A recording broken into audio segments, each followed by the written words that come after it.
It began as a war few wanted, fought by nations who barely understood why they were fighting, yet it became one of the most surprising and defining conflicts in early American history.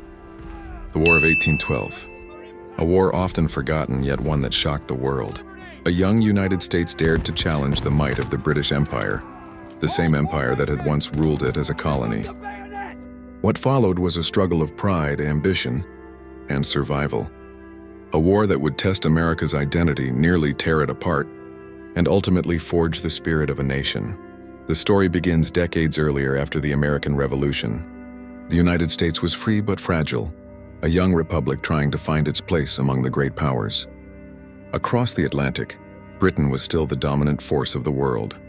Its navy controlled the seas, its empire spanned continents, and while Britain had reluctantly accepted American independence, it didn't treat the new nation as an equal.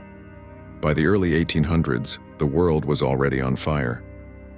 Napoleon Bonaparte's France was locked in a massive struggle against Britain. The two empires were desperate to weaken each other, and smaller nations, including the United States, found themselves caught in between. The British Navy began enforcing harsh blockades against France, seizing ships and searching for deserters. But often, British warships stopped American vessels, claiming that sailors on board were British subjects who had deserted. In truth, many were simply Americans. This practice, known as impressment, enraged the young republic. American sailors were being kidnapped on the high seas and forced into British service. Imagine being an American seaman, captured by the very empire your country had fought to escape just a generation earlier. For President Thomas Jefferson and his successors, it was an intolerable insult. But Britain showed no signs of stopping. Meanwhile, tensions simmered on the American frontier. Native nations, supplied and encouraged by the British, resisted American expansion into the Great Lakes and Ohio Valley regions. To many Americans, it seemed clear. Britain was trying to keep the United States weak and divided. By 1812, war fever had reached its peak. A group of young congressmen known as the War Hawks demanded action. They dreamed of not only defending America's honor, but perhaps even conquering Canada. They believed a quick campaign would force Britain to respect the United States once and for all. President James Madison, cautious but pressured by Congress and public outrage, signed the Declaration of War on June 18, 1812. It was official. The United States had declared war on the greatest naval power on Earth.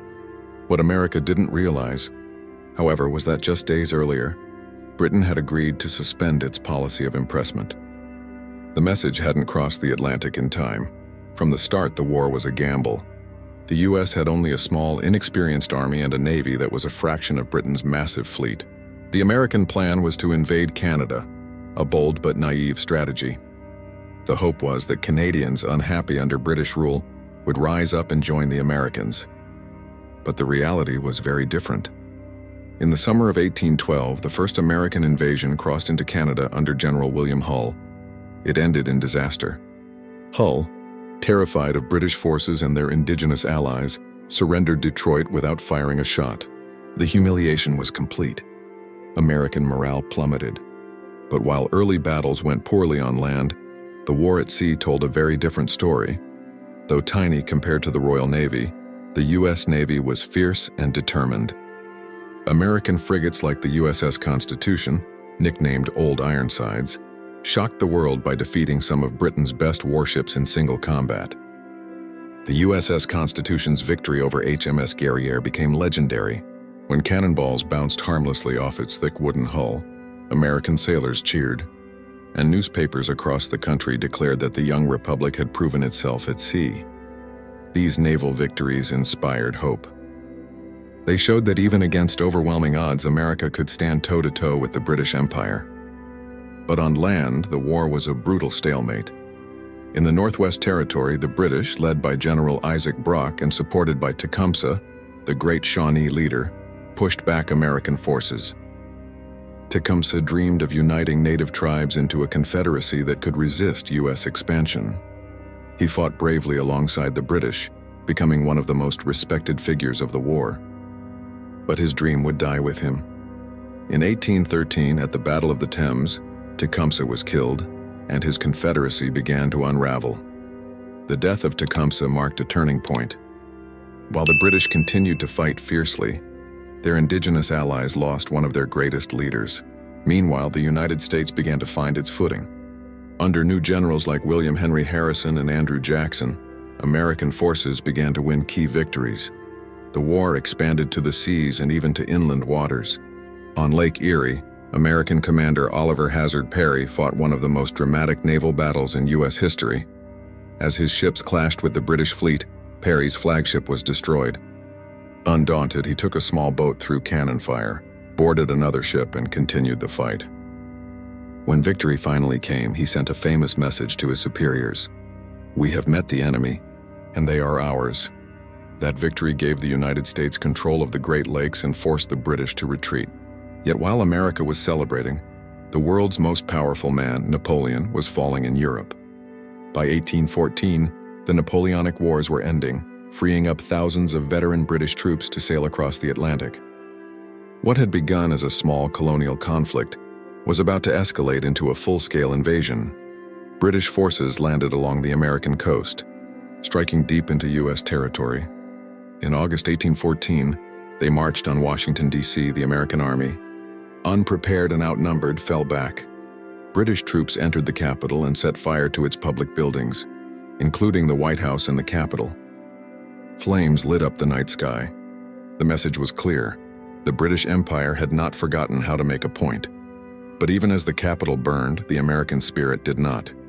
The next British target was Baltimore, a vital port city protected by Fort McHenry. For 25 hours, British ships bombarded the fort with thousands of shells and rockets. When the smoke cleared, the American flag still waved defiantly over the ramparts. Watching from a British ship in the harbor, a young lawyer named Francis Scott Key was so moved that he wrote a poem, one that would later become the Star-Spangled Banner. As 1814 turned to 1815, the war entered its final phase. Neither side could claim total victory, and both were exhausted. In Europe, Britain had no desire for endless fighting across the Atlantic. In America, the economy was strained and the people were weary. Peace talks began in the neutral city of Ghent, in modern-day Belgium.